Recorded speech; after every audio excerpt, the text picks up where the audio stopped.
What's up there, Raffles students?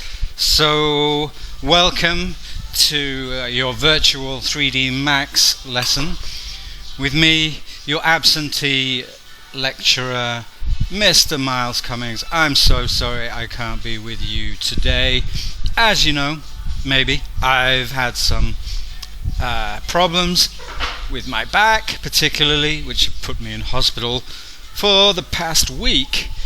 And yes, very painful, not fun at all, but at least I'm out now and I'm able to converse with you via the wonders of digital technology. So without further ado, let's introduce you, yes you students, to 3D Max 2016. Do you like the music, by the way?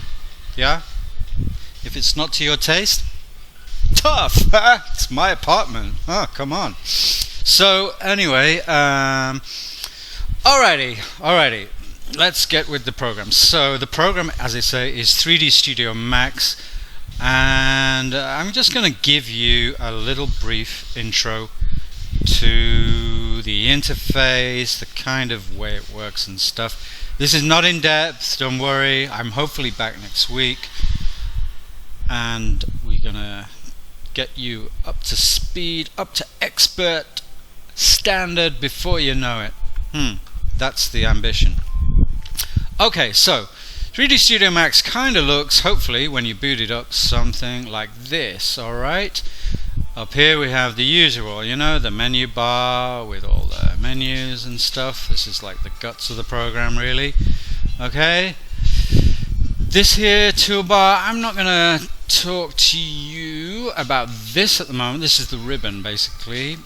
Well, these are both ribbons, because we're not really going to need these for a while, actually. So this is kind of extraneous, but we'll leave it there for the moment.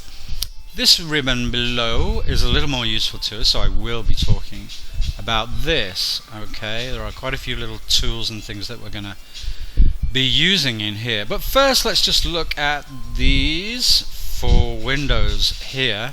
If that's not obvious, that they are 4 separate windows. When you click in the sort of various parts of the screen, you can see it highlights in yellow.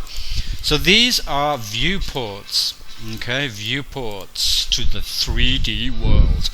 Okay, and this one, as you can see, says front, this one top, this one left, and this one perspective. So you can see in this one we have a grid. We have a grid in all of them actually, but this one you can see it's a perspective grid. Okay, so this is where you're actually going to see your stuff in 3D.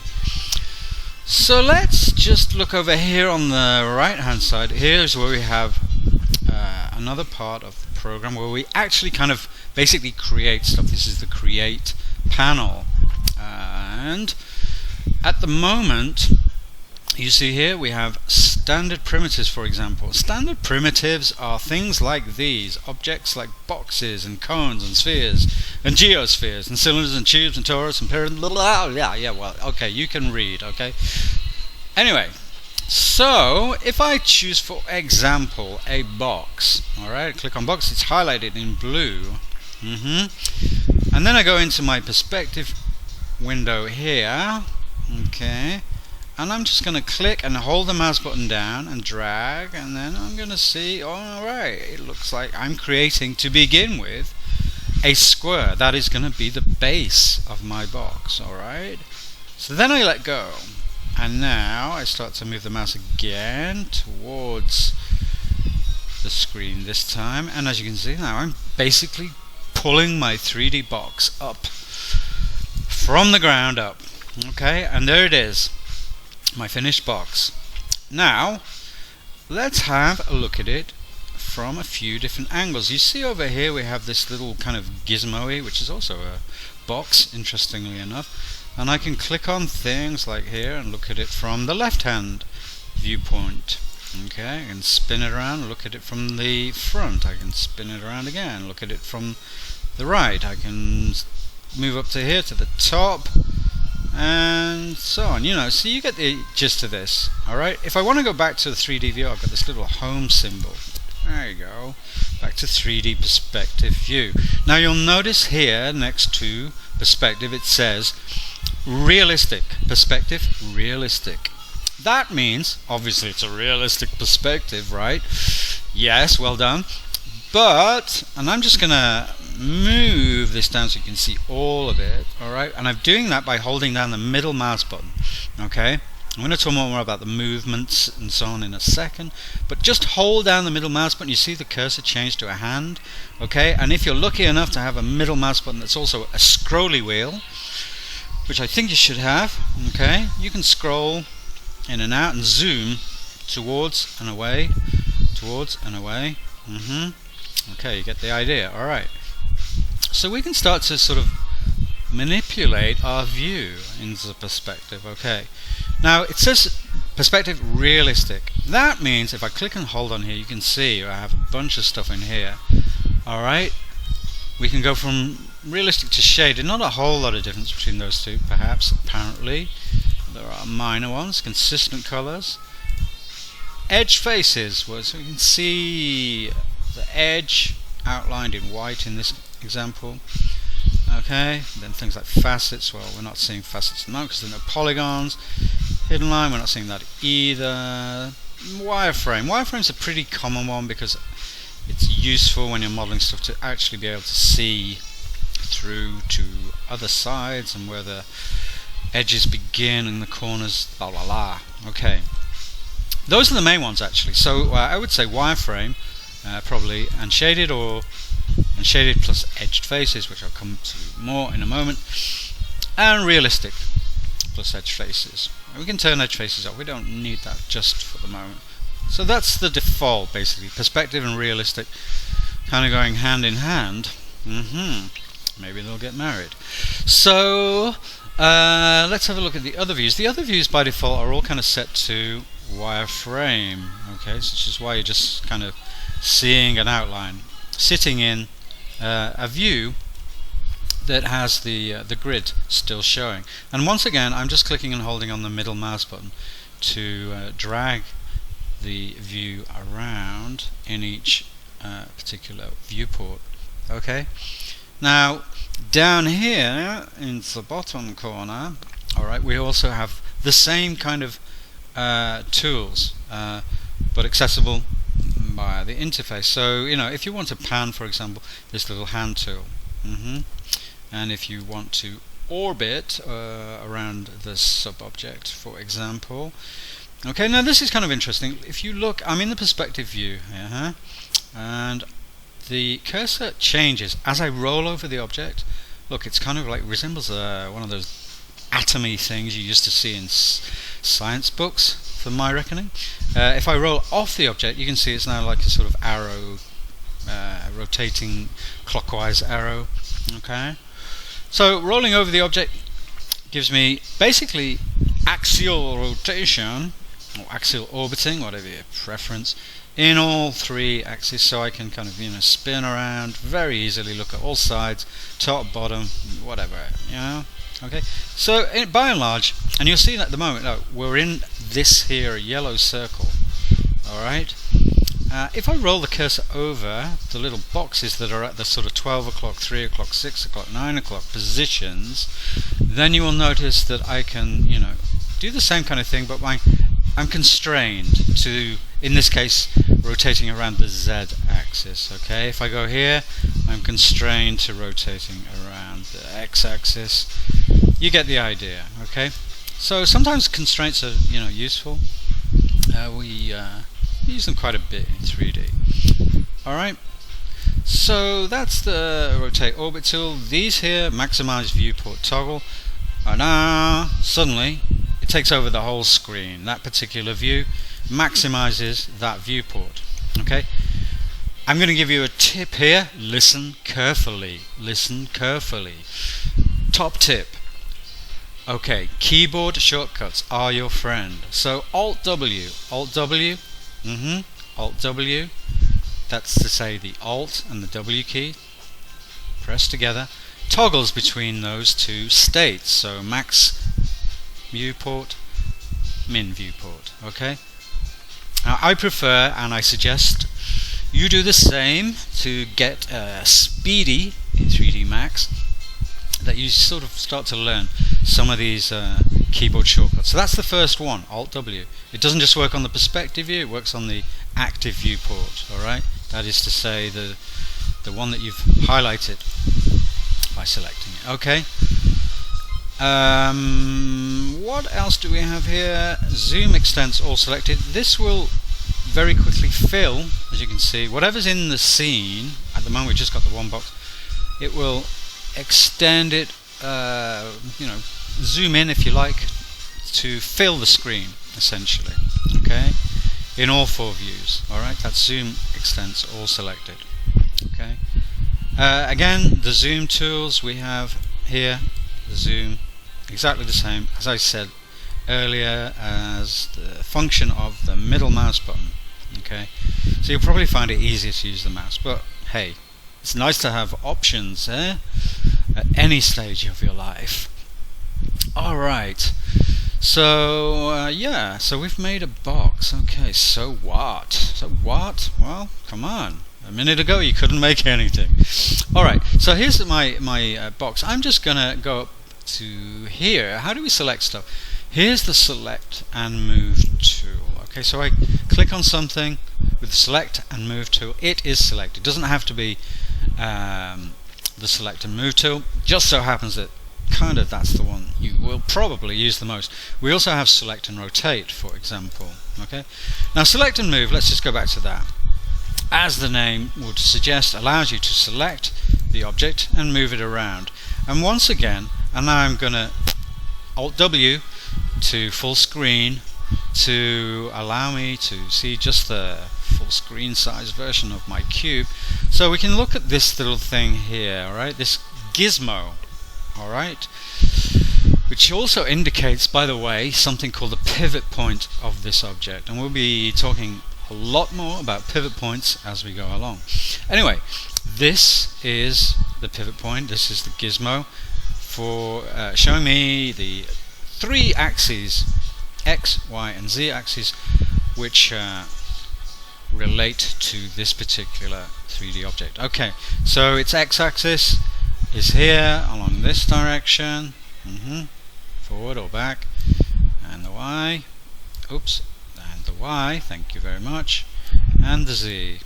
Okay, so what you notice that when I click on basically the tip of the arrow, the green, the blue, the red, okay, it highlights it in yellow, and that constrains it. Remember that word again, constrains. So I can only actually move the object along one axis. Now again, that is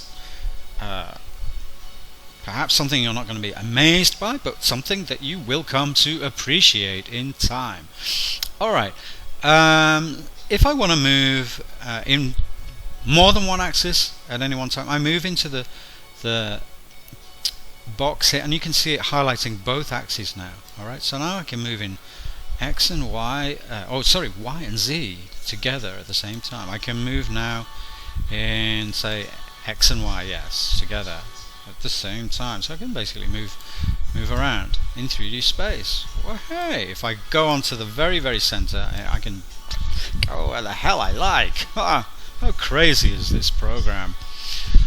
Okay, I can tell you're not that impressed yet, but hold on, let's go to select and rotate now. Similar thing, okay, similar thing. We have again a set of axes around this thing here called the gimbal. Same pivot point, and again, we can rotate around a particular axis, in this case right around the x-axis. Okay, notice here, you see the numbers alright are changing obviously as I rotate this box around this x-axis, and it's rotating, giving me the value in degrees, as you might expect. Let's set that back to where it was, and let's go again, and yeah, just worth mentioning, you know, usual thing, Control Z, undo, takes you back. Okay, and it takes you back, depends actually how many steps you have set in your preferences, which I will come to in a while, but it's at least 20 usually. Okay, so yeah, we can rotate along a particular axis, or around I should say, a particular axis, X, Y or Z, yeah? Isn't that just fine and dandy? Or again, you know, we can pretty much rotate wherever we like. Okay, so select and move, select and rotate, and select and uniform scale. I haven't mentioned this one. It's my box is too small. It's too small. Okay, I'm going to scale it up. Yeah. So yeah, this is the select and scale tool. Kind of same kind of principle. Yeah, I move into the center. I can scale on all three axes at the same time. That's just to say, it's a uniform scale. If I select, for example, just the Z-axis, I can zoom up. Suddenly my box becomes a skyscraper. Suddenly it becomes, you know, I don't know, a train. Suddenly it becomes another train. So yeah, we can again constrain the scale to a particular axis. Alright. Now by and large, top tip, by and large, I don't recommend you scale objects as a rule, okay? It's better to actually change the actual size of the object. So, how do we do that, Mr. Miles? Aha! I'm glad you asked. Alright, so let's go back to my Create panel over here. Now, when you've created an object in the Create panel, you can then return to this panel here and click on Modify, the Modify tab. And guess what? You can modify the original parameters of your box, or whatever your object is. So in this case it's a box. It has parameters of length, width and height. By clicking on these spinner arrows here, I can change the actual dimensions, okay, of the length, of the width, of the height.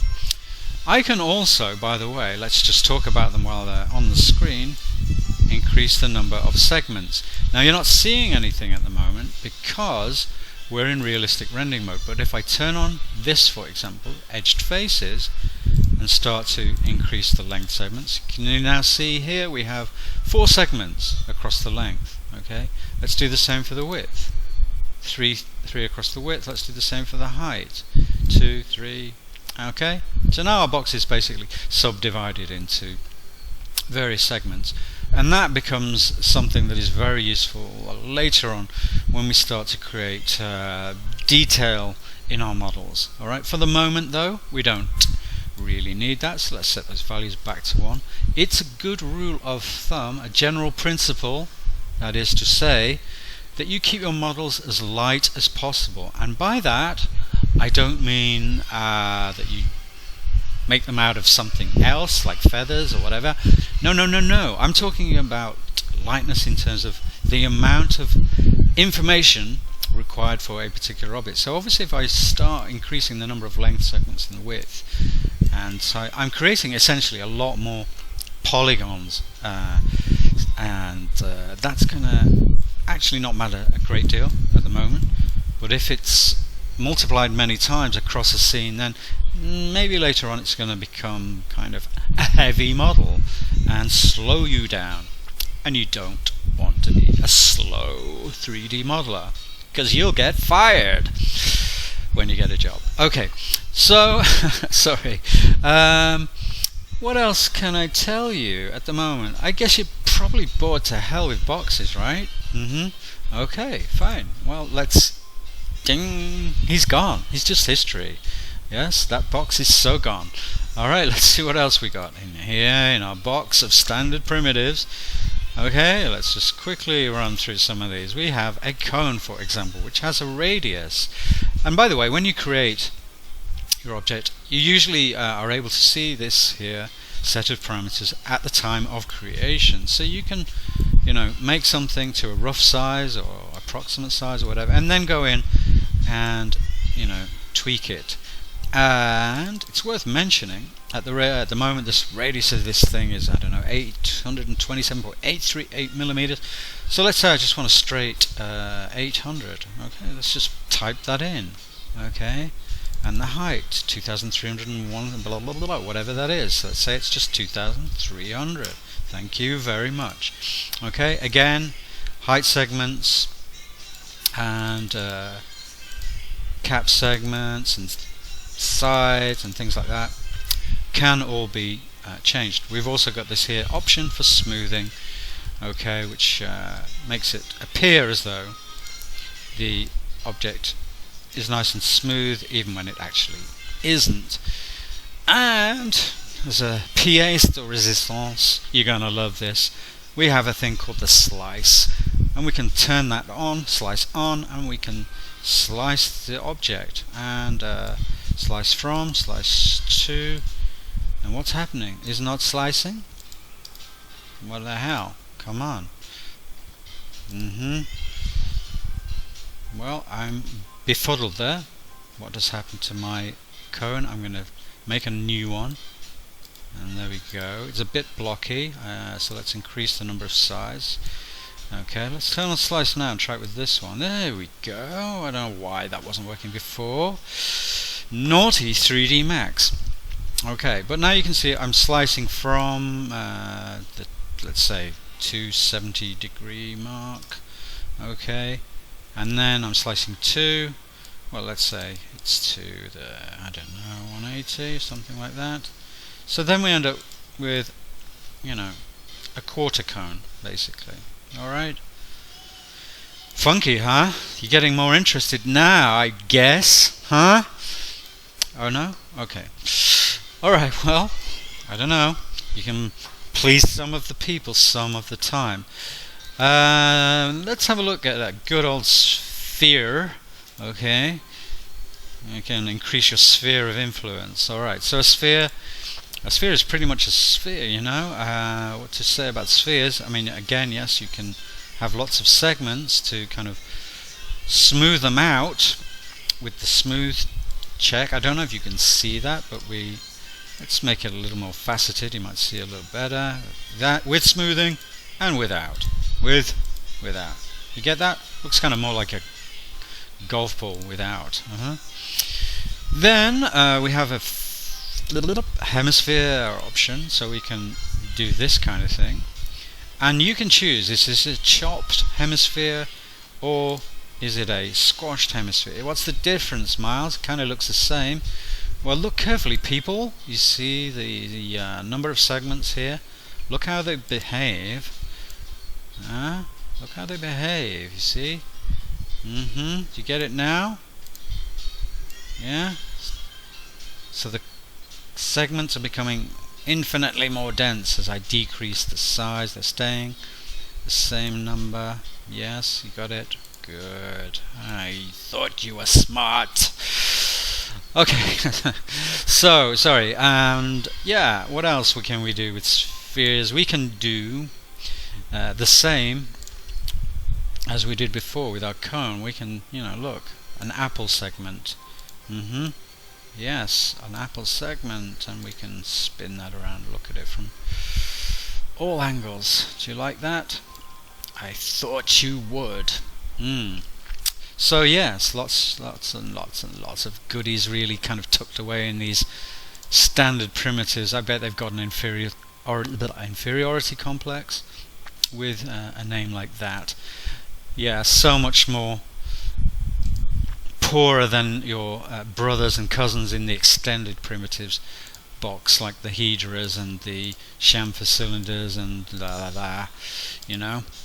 But let's not get ahead of ourselves, people. I'm just teasing you with, snippets of what's ahead. What else can we say? Spheres, geosphere, is a kind of a Buckminster Fullerene type sphere. You don't know who he is? Come on, design student, find out. Okay, Google it. Alright. Cylinder. Okay, cylinder, yes. Well, what can we say about cylinders, They got a radius, they got a height, and yeah, that's kind of it. Oh, they got caps, right? Yes, they got caps. So they got caps, and the caps can be turned into segments, and that's it. Oh, they can slice too, yeah, but I guess you're probably bored with slice now, huh? A minute ago it was exciting, and now it's kind of humdrum. What am I going to do? Maybe I'll just then, show you a tube. Come on.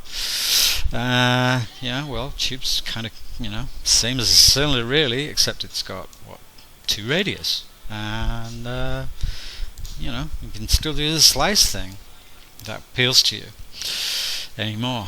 Maybe you're just bored to tears with that now. Okay, torus, huh? Torus? Yeah, it's kind of a donut or a hula hoop or, a ring. The ring, precious. Okay, and so it has, again, two radii, to use the correct terminology, people, not radiuses, radii. Okay, one for the overall size of the thing, and then a second one for the size of the tube, if you like. Okay, and you can do sort of funky things to what are they called again? Torus. That's it. Thank you so much. Give them a twist, and suddenly you've got amazing jewelry and stuff. And guess what? Yes, you saw it coming again. Okay, I know. It's tedious now, almost, but there it is. Is that it? No, well, there's a pyramid, but pyramids are as old as the Egyptians, for God's sake, so you're not going to get excited by that. There's a teapot. Why is there a teapot, Miles? That's because the good people who invented 3D Studio Max had a teapot as their logo in the very first incarnation, and so they saw fit to make a parametric 3D teapot as part of the standard primitive set some time ago. That's as good an explanation as you're going to get on that one, people. Finally, Cyril, we have a thing called a plane. Plane? Bath, the plane. I don't think you're going to get that joke, but if you do, leave a comment and subscribe, please. A plane. Well, a plane is, as you can see, a kind of a plane thing. It's essentially a rectangle. It's a thing that can't actually exist in physical space because it has no thickness. If you look at the parameters here, you'll see what I mean. It just has a length and a width. And we can subdivide it up with segments. But it has no depth, if we like, if you want to put it another way. Okay, it's infinitely thin. Kind of like some of these models you see in Vogue and stuff. Anyway, but a plane is kind of a useful thing, as you can see. It acts as a nice base for your objects, because when you create a plane, it sits at ground zero. What do you mean it sits at ground zero, Miles? Isn't that where the Twin Towers came down? Sorry for the faux pas. No, what I mean by ground zero is this. You see this z value here? That is to say, z value. Okay, that means it's at zero in terms of its position in 3D space. Above the ground. So, it's ground level, basically. Zero. Now, you can have negative or positive z values, alright? But z is the middle of the world. Now, at the moment, the x values for this plane are something else altogether. They're 73 and they're 56. But I can quickly type in 0 and 0 and set my plane to the center of 3D space. And you'll notice that some of these objects that I've been creating, they also too all are now sat nicely on this ground plane. And that's because by default, when you create standard primitives, they are created from ground zero up. That's what I mean by ground zero, people. I hope I didn't cause you offense in that explanation. Okay, so that's kind of an intro to the basics of the interface. I've talked about creating standard primitives. I've talked about how to move around. I've talked about Alt-W to navigate between, or rather switch between minimizing and maximizing viewports, using the middle mouse button, using the zoom extents all, for example. Okay, and yeah, and so I think, you know what, that's probably not a bad start, half an hour's worth or so. I'm just going to leave you with, you know, a couple of again, keyboard shortcuts to improve your life, improve your speed. So W, okay, and E and R. What am I talking about? Well, look, as I'm pressing on the W key, I'm choosing the select and move tool, and then E, I'm choosing select and rotate, and then R, I'm choosing select and uniform scale. And so that is a quick way of switching between those commands, keyboard shortcuts, W-E-R. Okay, thank you so much. I think that's going to be all from me for the moment. What I would like you to do is just have a little play. That's all I'm asking. That's not too much to ask, is it really, at this stage? Just get yourself familiar with those basics that I've just outlined. Creating standard primitives, moving them around, manipulating the views, using Alt-W to min-max the viewports and stuff. Oh, and yeah, while you're at it, you might want to switch and try out a few different render modes, or shading modes I should say. Oh, and don't forget this little gizmo-y wheel thing, which I don't really like, actually. I don't use it all that much, but yeah, some people must like it, I guess.